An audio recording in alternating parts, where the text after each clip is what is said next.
HarperCollins presents The Bookshop of New Beginnings by Jen Mouat. Read by Kirsty, Eila, McIntyre. Chapter 1. The musty scent of old books was both damp and dry.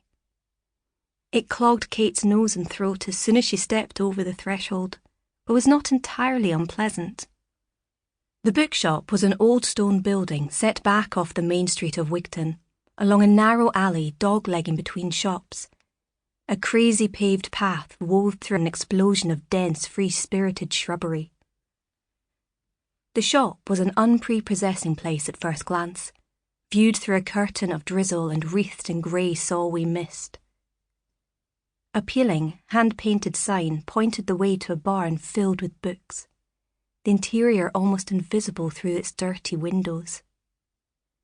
Floor-length, rickety metal shelves and overflowing tables filled up the space with no order, no arrangement, no rhyme or reason as yet. Just precious words mouldering and haphazardly stacked. Into the midst of this muddle stepped Kate Vincent, just off a transatlantic flight. She was travel-weary, bemused, still to fathom exactly how she came to be here. Behind the antique counter sat Emily Cotton, wearing a cable-knit fisherman's sweater and a loopy scarf of pink and gold. Kate had made this for her, parcelled it up and sent it across the Atlantic. Her attempt to resurrect a friendship feared long dead. She got a polite thank you note in reply. Emily was well brought up that way, and that was their last communication. Until the email. Emily's dark head was bent over a book, her lips moving as she read. She had an unhealthy indoor pallor and blue crescent moons of fatigue beneath grey eyes, which, when she glanced up at this sudden intrusion, seemed dull and lifeless. A weird beam of half-sun pushed through the murk and lit her face as she stared at Kate. It transformed her, burnishing her wiry curls to copper, turning her grey eyes mauve and luminous. There was a moment of confusion, then a howl of surprise and delight as she flung herself off her stool, exclaiming, "Kate! You came!" It was a month since the email, composed and dispatched under the influence of 3/4 of a bottle of Merlot. A summons, a plea to an old friend in time of need. Emily had begged for assistance with this hasty new enterprise of hers, this ill-conceived ploy. At least melancholy and Merlot combined to make it seem so. In brighter moments, it was more like a dream. Her grand, if undefined plan was to run a bookshop in a town already famous for them. Emily's status as proprietor was signed and sealed, but faced with the enormity of the task ahead and complete lack of both business experience and, she suspected, general acumen, she needed help.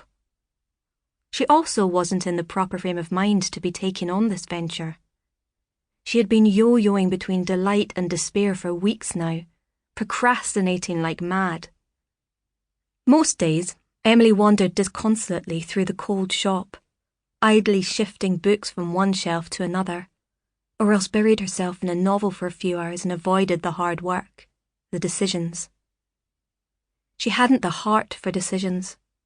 Even the simplest of them felt beyond her. Fear and expectation of failure had diminished her, chiselled away at her resolve.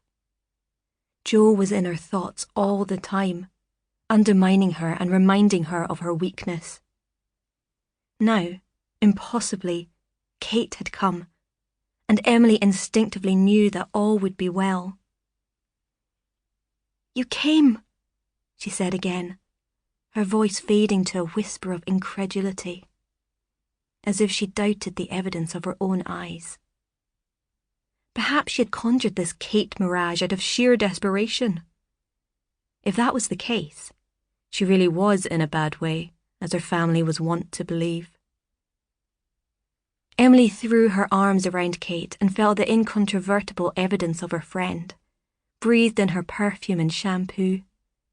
Only Kate could look and smell so good after a long flight. Old envy cloaked her, and hastily she pushed Sample complete. Ready to continue?